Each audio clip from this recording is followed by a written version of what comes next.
Right. So are you trying to decide whether to buy expensive premium tools or the cheap budget, or maybe even the ones in the middle, for your projects or your own repairs? In this video, I'm going to tell you what I use on a day-to-day basis in work, and also what I use in my garage at home, which you'd be quite surprised are very different. Let's take a look.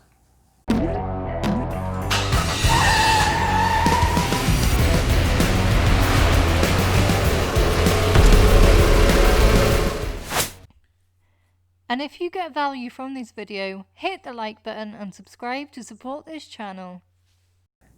Hey everybody, welcome back to the channel. So today I thought I'd do something a little bit different. Now this is my 50th video on YouTube, so I just thought I'd take a bit of time just to run you through what sort of tools you should be looking at for your garage or your projects or whatever you want to do at home. Now there's a very big difference between my tools that I use in work to what I actually have at home, believe it or not. You'd think, being a full-time mechanic, that I'd have the snap-on bug or whatever they call it, but the truth of the fact of the matter is that for work, I 100% stand behind the fact that you need a premium brand tool. I use it 6 days a week. I'm using 9 hours a day, and I really do give my tools a hard life. People have actually commented that maybe I give them a bit too hard a life, but at the end of the day, that's why I buy a premium tool. Now obviously when it comes to my garage, I only do the odd car a week, and for a bit of fun, helping my friends with this, that, or whatever, or making videos on my channel. So I don't use it that often. So you can get away with a budget tool and it'll perform just as well. It just, it isn't as strong, and it probably will wear out quicker or whatever. But at the end of the day, if you're only using it now and then, it just doesn't justify paying the premium price. So basically, you've got my toolbox in work. So my toolbox in work is pretty much 90% Snap-on or Mac. Now the reason I use Snap-on or Mac is primarily for the service. You pay a premium price, you get a premium service. That's tend to be how everything works in this world. So for example, I got a Snap-on flexi head ratchet bar, and I was trying to undo a chassis bolt. I was jumping up and down on it on a HGV, and I snapped it clean off at the head. So basically I got in contact with my Snap-on dealer. He had one with it on the van. When he comes round, I give him the old one broken, and he gives me a brand new complete bar. And it's that service that you rely on. Like, I know other companies do lifetime guarantees as well as Snap-on and Mac, but they just don't have the service where they bring it to you, And when you're working, you're in the trade, you don't have time to tell your boss you need to go and replace a tool, they just don't allow for that. So I do believe in a premium brand tool. Now, when it comes to my garage, it's the other foot, as they would say. So basically, I've got literally budget. I use a Sealy power bar. I've got a Halfords advanced socket set, which I gotta be honest is absolutely brilliant. It's got everything from your ratchet spanners, your standard spanners. It's only got the basic sizes, but it's got most of what you need. It comes with all different sizes of sockets. It comes with some little bit sets for your Torxes and your screwdrivers and stuff like that. And yeah, I gotta be honest, I couldn't rave enough about that set, because again, it's lifetime guaranteed. So if I break a socket, I just pop into my local Halfords, I give them the socket, they give me a new one.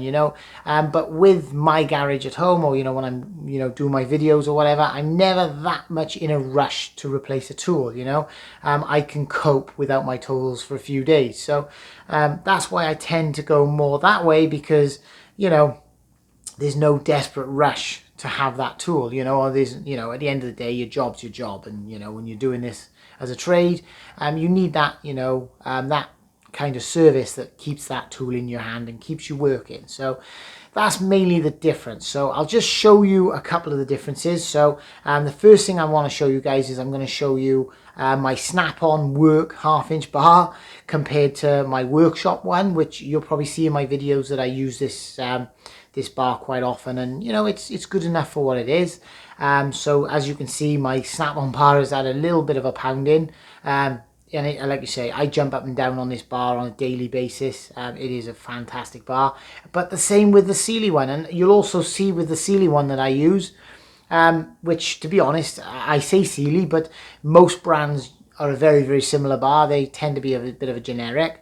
You'll notice that the head is detachable. So you can actually, if you were to jump up and down on it and break the head, you can just buy a replacement head, which I just think is brilliant. And I'll be honest, I've had this bar now for about 5 or 6 years, and I've given it a bit of a hard life like I do all my tools, and you know, it's still going strong. So I just wanted to show you guys that.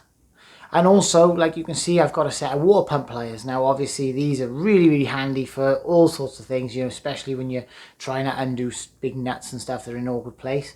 And like you'll see, you've got the snap-on ones there on the left, which obviously are, you know, a little bit more beefy, I'd say, than the cheaper brand ones. But, you know, the cheaper brand ones, they do the same job. Yeah, they're a little bit loose and a little bit floppy, but they do the same job, you know. And like I say, with the snap-on ones, I want that guarantee, where with the cheap ones, I'm not really that bothered because I don't use them that much. So as you can see, there's not much of a difference.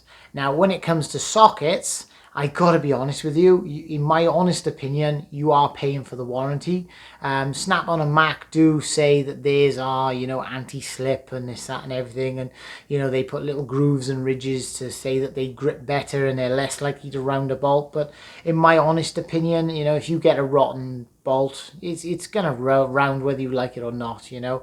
And yeah, these things might make a little bit of a difference, but if I'm honest, in my opinion, with my experience, it just don't matter. You know, a cheap socket and dear socket, you're just paying for the warranty, and you're paying that when that guy comes around every Thursday or whatever it be, he's going to give you, you're going to give him that broken one back, and he's going to give you a new one. You know, you haven't got to drive there somewhere, and you haven't got to go and get it from somewhere else. You just get it straight off him. So that's why you pay for premium brand. For my garage here, I've got all Sealy sockets. I don't, and to be honest with you, I've even got some cheaper sockets that I picked up on eBay. And like I say, I'll try and put all these down in the description, you know, showing you where and what I use. But yeah, that's simple.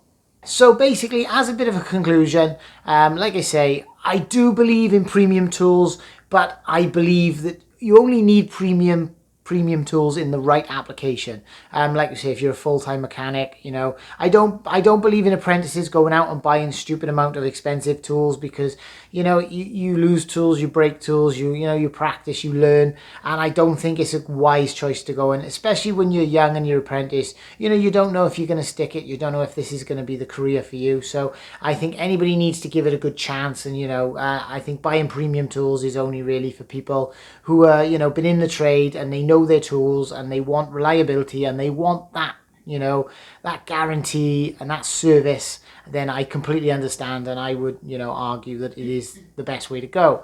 But when it comes to your home mechanics, you know, and you guys with your backyard mechanics and backyard mechanics, 100% stick to your, you know, your budget line tools. Like you say, you're not using them day in, day out. It's really not going to make a big difference. And some of the cheap tools you can get today for the price is just it's just astonishing. So I'm going to put everything down in the description. So have a little read and a look and see, and you'll see all the kind of tools which I've listed in there that I've talked about. But yeah, I hope this gives you some sort of an insight into, you know, give you some sort of a better idea on, you know, whether you should be buying or not. But it's up to you guys really, you know. And like, I'll show you, last thing I'm going to show you, I want to show you this 3/4 bar that I just purchased. And I've already got a snap-on one, but I seen this Mac one and I just couldn't help myself. And yeah, that's the other reason. Sometimes it just looks really cool, and it is a nice bar to use. So I just thought I'd show you that real quick. And yeah, thanks for watching, and I hope this helps. And if you get value from this video, hit the like button and subscribe to support this channel.